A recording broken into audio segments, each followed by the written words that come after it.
오늘 하나님 말씀은 요한복음 19장 28절로 30절입니다.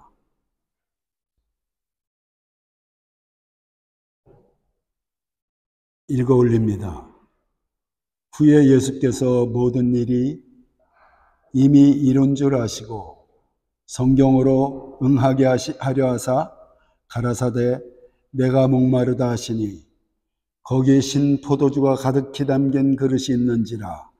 사람들이 신 포도주를 먹으면 해용을 우슬초에 메어 예수 입에 대니 예수께서 신 포도주를 받으신 후 가라사대 다 이루었다 하시고 머리를 숙이시고 영원히 돌아가시니라. 아멘. 오늘 말씀의 제목은 예수의 십자가, 나의 십자가입니다. 기독교의 핵심은 십자가와 부활입니다.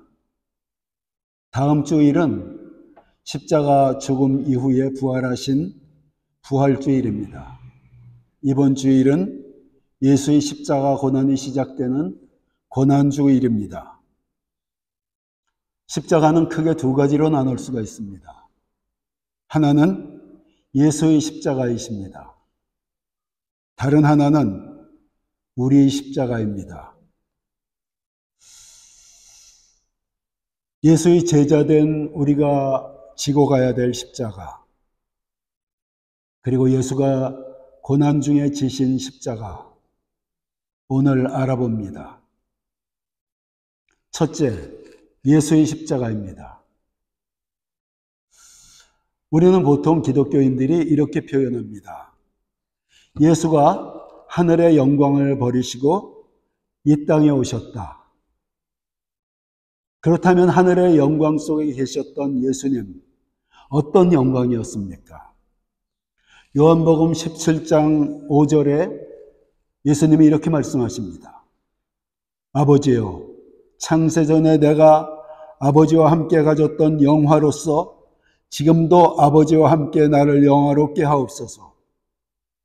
무슨 의미입니까? 세상이 창조되기 전에, 우주가 창조되기 전에 예수님이 하나님으로서, 삼위일체 하나님으로서 그 영광 속에 계셨다는 거예요. 우리가 상상할 수 없는 영광 속에 계셨다는 거예요. 그 영광에 대해서 요한계시록 4장 2절로 5절에 이렇게 말씀하십니다. 내가 곧 성령에 감동되었더니 보라, 하늘의 보좌를 베풀었고 그 보좌 위에 앉으신 이가 있는데 앉으신 이의 모양이 벽옥과 홍보석 같고 또 무지개가 있어 보좌에 둘렀는데 그 모양이 녹보석 같더라. 또 보좌에 둘려 24장 보좌들이 있고 그 보좌들 위에 24장로들이 흰옷을 입고 머리에 금관을 쓰고 앉았더라. 보좌로부터 번개와 음성과 우레소리가 나고 보좌 앞에 켠 등불 7이 있으니 이는 하나님의 7 영이라. 여러분, 이 장면을 한번 상상해 보세요. 인간이 표현할 수 있는 가장 아름다운 보석, 다이아몬드, 하나님을 다이아몬드로 표현을 했어. 그렇게밖에 표현할 수 없을 정도로 보좌에 앉으신 하늘의 영광 속에 계신 하나님, 예수님이 그 영광이 인간으로서 표현하기가 어려운 거예요. 거기서 번개와 뇌성이 치고 그 말할 수 없는 영광 중에 계신 예수님이 이 땅에 육신을 입고 오셨던 것입니다.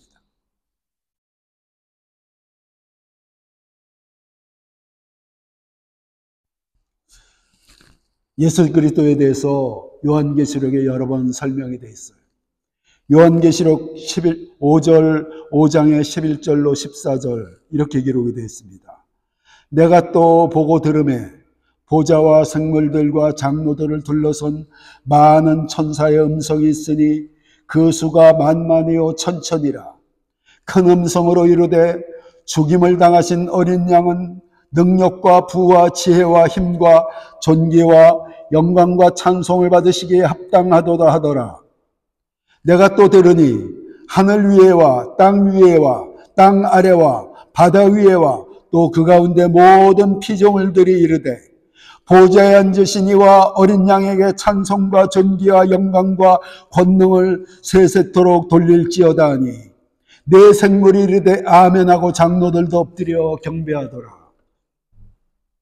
천사들이 천천히요 만만이래요. 너무나 많은 천사들이 경배하면서 예수님께 머리 숙여 예수님의 영광을 찬양하고 있는 거예요. 이게 예수 그리스도의 본래의 정체성이에요.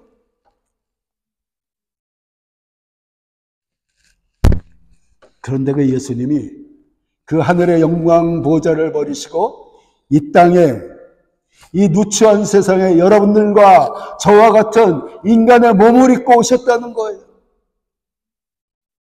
그걸 비슷하게 설명할 방법이 없어요. 어떤 비유도 예수님이 하늘의 영광 보좌를 버리시고 이 땅에, 이 타락하고 누추한 땅에, 이 어둠의 땅에 인간의 옷을 입고 오신 그 내려오신 예수님의 희생에 대해서 비유할 비유가 없다는 거예요. 한번 비유해 보겠습니다. 중동의 왕가에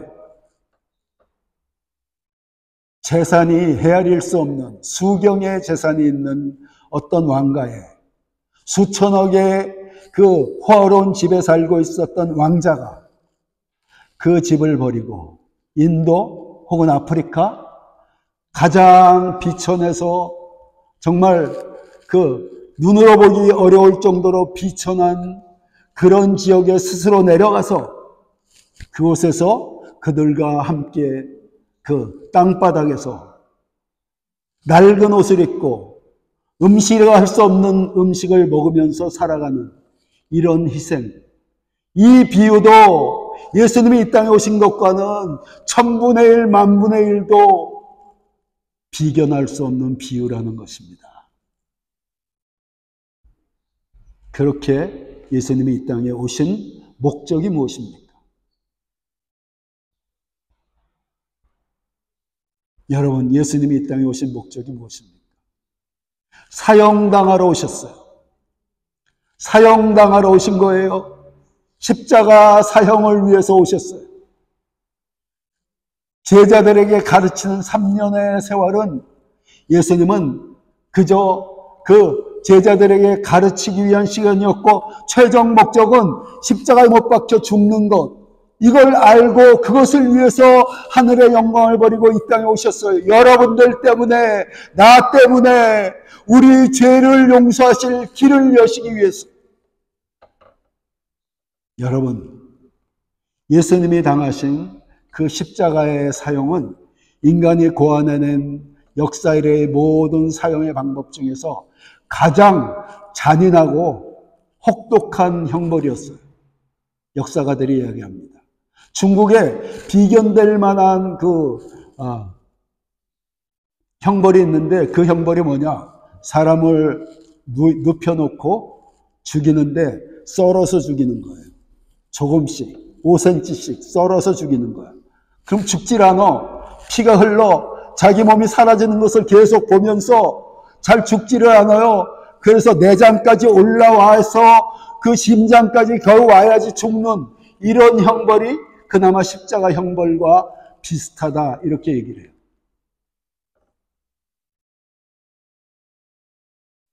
예수님이 십자가에서 죽기 전에 먼저 그 빌라도의 뜰에서 채찍에 맞으셨습니다. 여러분, 그 채찍은 끝에 쇠조각과 이 갈고리 같은 굵은 낚시바늘 같은 것이 이렇게 달려져 있어요. 그래서 때리면은 살점이 박힙니다. 잡아당기면 살점이 뜯깁니다. 이 채찍으로 그 사형수의 온몸을 무자비하게 때리는 거예요. 무자비하게 때려. 예수님이 그 형벌을 받으셨는데 3세기 역사학자 에우세비오의 기록에는 이렇게 기록이 되어 있어요. 그 태형을 당한 사람의 정맥이 밖으로 드러났고 근육, 근골, 그리고 내장의 일부가 드러난대요. 이게 살점이 다 뜯겨져 나가니까 그 피부 아래에 있는 근육도 뜯겨져 나가고 그러다 보니까 내장까지 흘러나온대요. 예수님이 채찍에 맞아 형체를 알기 어려운 그 모습을 이사야서 52장 14절에 읽기 쉬운 성경에 이렇게 예언이 되어 있습니다. 그의 얼굴은 사람이라고 보기 어려울 만큼 일그러지고 그의 모습에서 사람의 모습이라고는 찾아볼 수 없어 많은 사람들이 그를 보고 즐겁하였더라. 이게 채찍에 맞은 예수님의 모습이었어요. 그것으로 끝난 게 아니죠. 그 후로 예수님이 골고다 언덕까지 끌려 올라가서 십자가에 눕혀집니다. 그리고 약 13cm에서 18cm 정도 되는 굵은 못이라고 표현이 되어 있는데 못이 아니에요.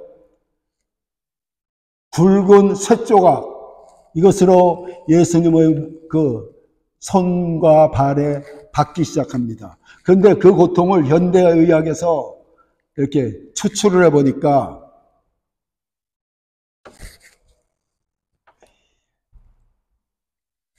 이 척골신경이라는 게 있어요. 척골신경. 이게 뭐냐면 우리가 가끔 가다가 지나가다가 이 팔꿈치를 어디 부딪히면은 찌릿하면서 고통이 오지 않습니까? 굉장히 고통이 와요.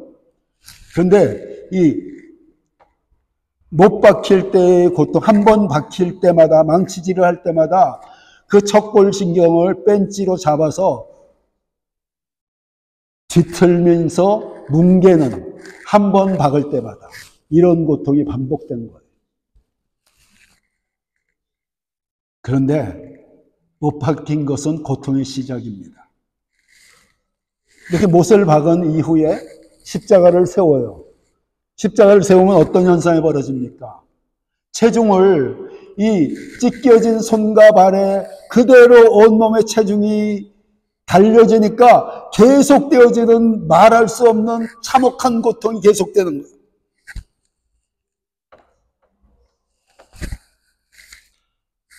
그러다 보면요, 여러분, 양팔에 이 관절이 빠진대요. 그리고 온몸의 관절들이 무너진대요. 그러다가 너무 고통스러우니까 자세를 조금 바꾸면은 또 다른 온몸의 그 관절들, 온몸의 신경들에 또 다른 엄청난 고통이 온대요. 그러면서 숨을 쉴 수가 없게 된대요. 횡격막이 눌린대요.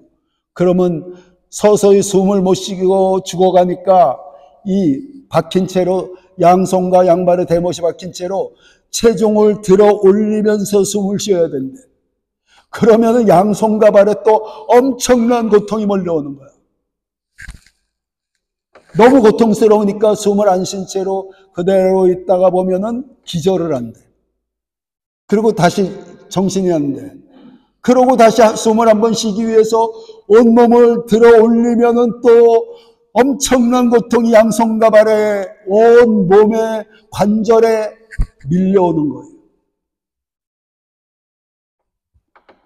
현대의학이 연구한 바에 따르면은 십자가 형틀의 그 사형수들은 이 대략 한 1000번 정도 그런 기절했다가 다시 정신이 나고, 기절했다 정신이 나고, 겨우 호흡 한 번 하고, 이런 과정을 1000번 정도 거치다가 나중에는 그대로 탈진해서 죽어간다는 거예요. 이게 십자가형이라는 거예요. 근데 그것뿐만이 아니라는 겁니다. 죽기 전에 새들이 날라와서, 독수리 그리고 까마귀들이 날라와서 골을 파먹는다는 거예요. 산 사람의 골을 파먹는다는 거예요. 그리고 누나를 파먹는다는 거예요. 그러니까 나중에 이 형벌이 너무나 심하니까 로마에서조차도 그 사람을 잡아서 동물에게, 사자에게 먹이로 주던 로마에서조차도 이것을 법으로 금지했대요. 예수님이 그런 형벌을 당하신 것입니다. 누구 때문에? 누구 때문에? 누구 때문입니까? 나 때문에. 여러분들 때문에.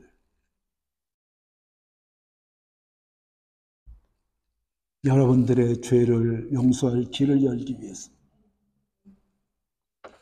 요한복음 19장 30절에 이렇게 기록이 되어 있습니다. 예수께서 신포도주를 받으신 후 가라사대 다 이루었다 하시고 머리를 숙이시고 영원히 돌아가시니라. 숨을 거두시기 전에 예수님이 다 이루었다 이렇게 말씀하셨어요. 예수님이 이 땅에 오신 목적, 사형수로서 십자가에 못 박혀 죽으시기 위한 목적을 다 이뤘는데 그 이루신 목적이 무엇입니까? 인류를 위한 전인구원. 인류들 죄 속에서 하나님의 심판을 받아 영원한 형벌 속에 빠져들어가 영원한 심판을 받을 수밖에 없는 여러분들 때문에, 나 때문에 그 구원의 길을 여시기 위해서 이 땅에 하늘의 영광 보좌를 버리시고 오셔서 그 끔찍한 고통을 겪으신 거예요. 우리가 평소에 예수님이 채찍에 맞으셨다 성경에서 배웠어요. 그저 그런 줄 알았어. 그 채찍에 맞으신 고통이 내장이 쏟아져 나올 만큼 엄청난 고통이라는 걸 잘 몰랐어. 십자가에서 죽으셨다. 그 고통이 얼마나 끔찍하고 인류 역사상 가장 참혹한 고통이라는 걸 모르고 살았어. 나 때문에 그러셨는데, 여러분들 때문에 그러셨는데, 여러분들에게 구원의 길을 여시기 위해서. 우주를 창조하신 하나님, 그 영광의 보좌를 버리시고 이 땅에 오셔서 나 때문에, 여러분들 때문에 그 길을 여셨다는 것. 우리의 죄를 갚으시오. 왜냐? 우리의 죄는 제물의 피 흘림이 없이는 용서할 수가 없어요. 그래서 옛날에는 세계적인 모든 종교의 80%, 90% 이상이 그들 나름대로 제물의 피를 흘려요. 닭 피를 흘릴 수도 있고 돼지 피를 흘릴 수도 있고 언제나 그들 나름대로 제물을 들여서 피를 흘려. 그들도 아는 거야. 잘못된 신앙이지만 그들도 사람의 죄를 속량하기 위해서는 피 흘리는 방법밖에 없구나. 그래서 피를 흘려요. 근데 우리는 제물이 될 수가 없어요. 왜냐? 우리는 죄의 DNA를 갖고 부모로부터 이어받아 태어난 죄인이기 때문에 죄인은 하나님의 온전한 제물이 될 수가 없으니까 죄 없이신 예수님이 인간의 몸을 입고 오셔서 제물이 되셨으므로 우리 인류를 향한 구원의 길을 열어놓으신 거예요. 히브리서 9장 22절에 이렇게 말씀하십니다. 율법을 쫓아 거의 모든 물건이 피로써 정결케 되나니 피 흘림이 없은즉 사함이 없느니라. 그런데 너무나 우리를 사랑하시는 하나님이 우리의 죄뿐만이 아니라 여러분들이 살고 있는 이 환경의 어려움도 해결해 주시기 위해서 십자가 형틀에 달려서 끔찍한 고통을 왜 겪으셨습니까? 내가 자주 얘기하죠. 여러분, 우리 죄만 속량하시기 위했다면은 십자가에서 그 인간이 당할 수 있는 최악의 고통을 당하실 필요가 없어요. 단번에 단두대처럼 목을 탁 치면은 예수님 목이 잘라지면서 피를 흘리면 인류를 위한 구원의 길이 열어질 거 아니에요. 왜 십자가의 고통을 겪으셨습니까? 성경이 기록하기를 갈라디아서 3장 13절로 14절 그리스도께서 우리를 위하여 저주를 받은 바 되사 율법의 저주에서 우리를 속량하셨으니 기록된 바 나무에 달린 자마다 저주 아래 있는 자라 하였음이라. 이는 그리스도 예수 안에서 아브라함의 복이 이방인에게 미치게 하고 또 우리로 하여금 믿음으로 말미암아 성령의 약속을 받게 하려 하심이라. 나무에 달린 자마다 저주 아래 있는 자래요. 예수님이 나무에 달리셔서 여러분들 환경에 저주를 속량하신 거예요. 그래서 예수 안에 들어오면은 환경의 모든 저주가 속량되고 하늘의 문이 여러분 환경에 열려지게 돼 있어요. 환경의 문이 열려지게 돼 있어요. 그래서 서구 사회가 이렇게 기독교 역사를 가진 조상을 둔 서구 사회가 지금 이 서구 사회가 열심히 일합니까? 모험될 만한 삶을 살고 있습니까? 그런데 이렇게 잘 사는 것 조상을 잘 뒀어. 기독교가 서구 사회에 들어와서 유럽에 들어와서 환경의 복을 받은 거예요. 그리고 질병도 치료의 길을 열어놓으신 거죠. 베드로전서 2장 24절 신이 나무에 달려 그 몸으로 우리 죄를 담당하셨으니 이는 우리로 죄에 대하여 죽고 의에 대하여 살게 하려 하심이라. 저가 채찍에 맞음으로 너희는 나음을 얻었나니.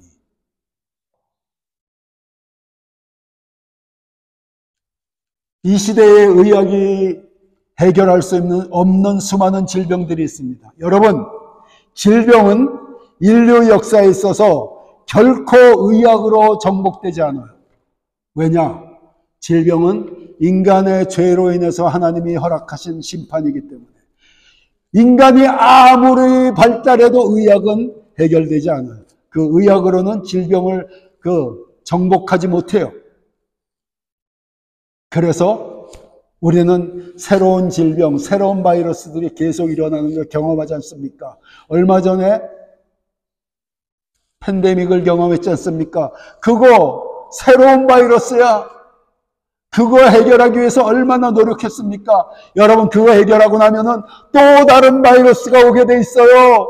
여러분 보셔요. 여러분 삶의 과정 동안에 10몇 년 전에 사스가 왔었어요. 메르스가 왔었어요. 요번에 팬데믹, 코로나 바이러스, 이게 5년, 10년 주기로 계속 와요. 왜냐? 인간의 죄에 대한 하나님의 심판이기 때문에. 또다시 오게 됩니다. 또다시 오게 돼요.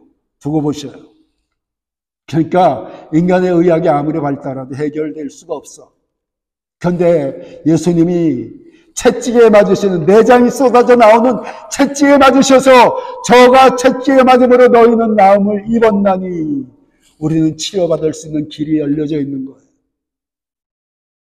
간증이자 내가 증인이지 않습니까?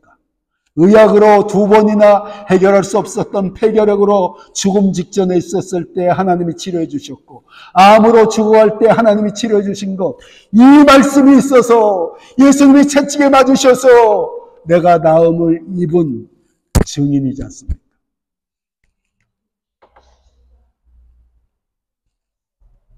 이렇게 우리 삶의 가장 중요한 죄의 문제, 환경의 문제, 질병의 문제를 십자가를 통해 해결해 주신 것, 이것이 예수님의 십자가인 것입니다. 둘째, 나의 십자가. 예수님의 십자가를 배운 우리는 예수의 제자로서 우리가 져야 될 십자가가 있어요. 여러분들이 져야 될 십자가가 있어요. 신앙을 너무 값싸게 여기지 마셔요. 여러분들도 대가를 치르셔야 됩니다. 하나님이 그런 대가를 치르셨는데 여러분들이 그런 은혜를 누리려면 여러분들도 대가를 치러야죠.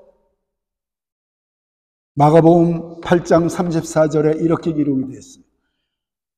무리와 제자들을 불러 이르시되 아무든지 나를 따라오려거든 자기를 부인하고 자기 십자가를 지고 나를 쫓을 것이니라. 여기 자기 십자가가 무엇입니까? 이 말씀은 예수님이 제자들에게 이렇게 말씀하십니다. 내가 이제 곧 십자가에 매달려 죽을 것이다. 그랬더니 베드로가 예수님, 그 십자가의 그 끔찍한 고통을 예수님이 당하신다니요? 그럴 수 없습니다. 했더니 내가 내 사명의 길을 막으려 하느냐? 꾸짖으시면서 하신 말씀이에요. 다시 말해 사명이 십자가라는 거예요. 여러분들의 사명이 십자가예요. 여러분들의 꿈이 십자가예요. 왜냐? 사명을 이루기 위해, 여러분의 꿈을 이루기 위해 가는 과정이 쉽지 않기 때문에 꿈을 이루기 위해 절제해야 되고 언어 공부도 해야 되고 가끔 죄송한데 차별당하는 경우도 있고 외로움도 견뎌내야 되고 가고 싶은데 가고 싶은데 절제하고 놀고 싶은 거 절제하고 여러분들의 꿈을 위해서 자기를 부인하고 가는 길, 십자가의 길입니다. 그렇게 여러분의 꿈과 사명을 그 십자가를 지고 주님을 따르는 것이 기독교인의 삶이에요. 그런데 여러분 감사한 것이 있습니다. 십자가는 십자가로 끝나지 않습니다. 우리가 일주일 후에 부활절을 맞이하게 돼요. 십자가에는 반드시 부활이 따르게 돼 있어요. 십자가에는 반드시 부활이 따르게 돼 있어요. 부활에는 반드시 십자가의 길이 필요해요.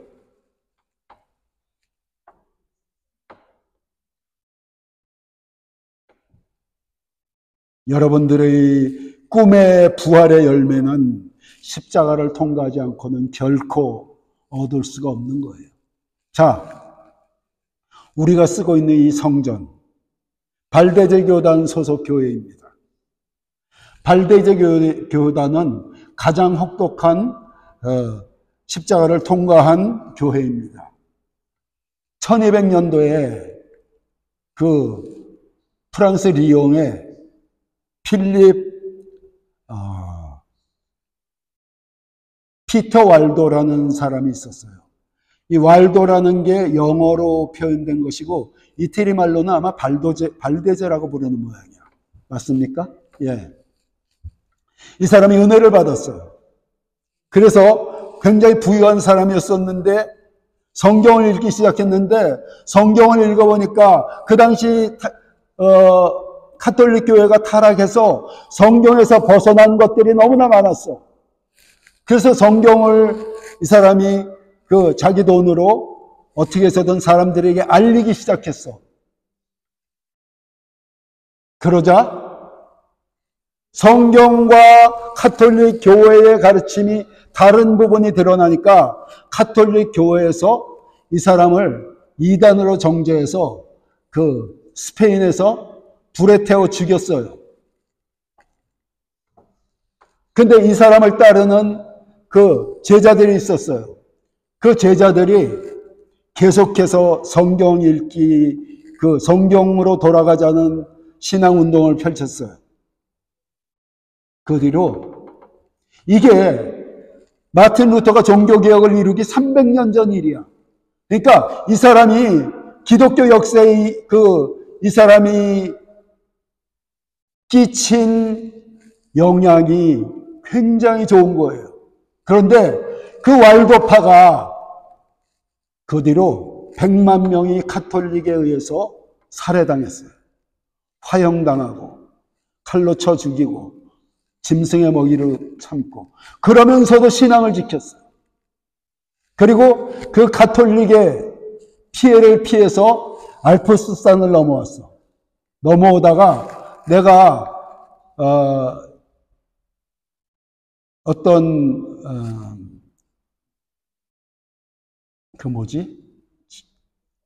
찬양단 임마누엘 선교단 3일간 집회를 인도하고 나서 그쪽이 저 북쪽이에요.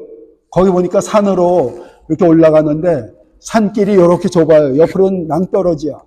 매우 험한 산길을 한 1시간 이상 올라가니까 완전히 산 꼭대기인데 거기 보니까 바위들이 이렇게 얽혀져 있는데 들어갈 때는 기어서 들어가야 돼. 들어가니까 한 100명이 모이는 공간이 있어요. 왈도파 사람들이 거기 숨어서 예배를 드리던 지역이에요.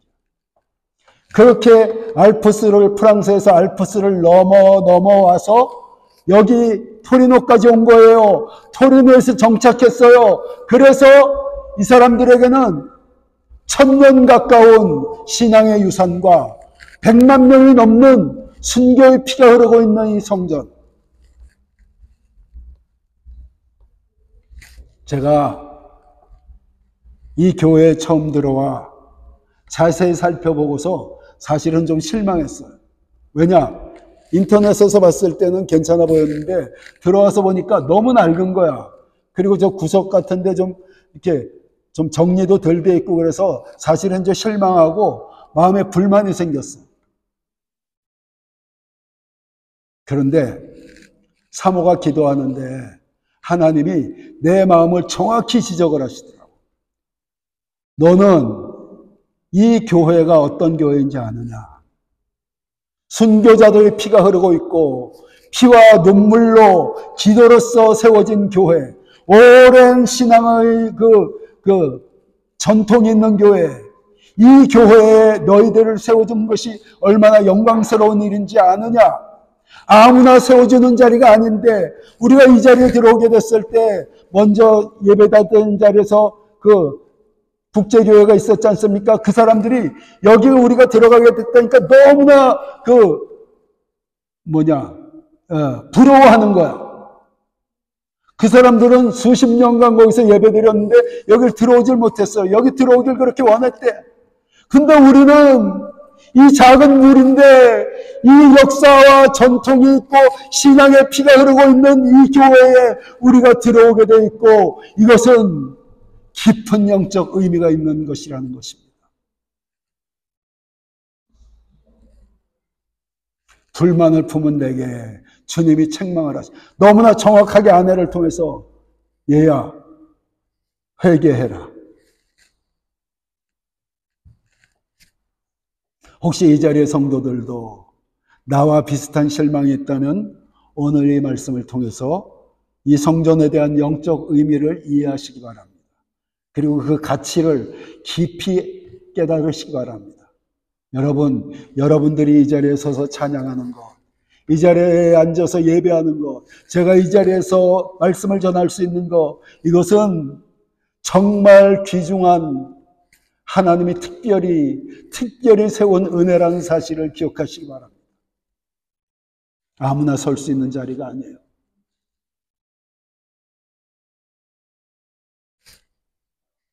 이 발대제 신앙인들은 신앙을 지키기 위해 생명을 걸고 무거운 십자가를 지고 주님을 따른 것입니다. 그리고 오늘 이 토리노와 이태리 북부의 복음화의 열매를 맺게 된 거예요.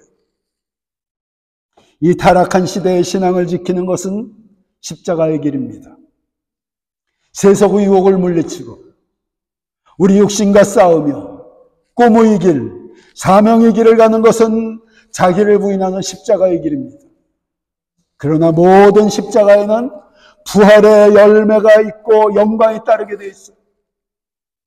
십자가가 크고 무거울수록 부활의 열매는 풍성한 것입니다. 부활의 열매를 맺는 그날까지 우리 모두 자기 십자가를 지고 주님을 따르는 제자들이 되어야 될 것입니다. 함께 기도하십니다. 제가 잠깐 기도합니다.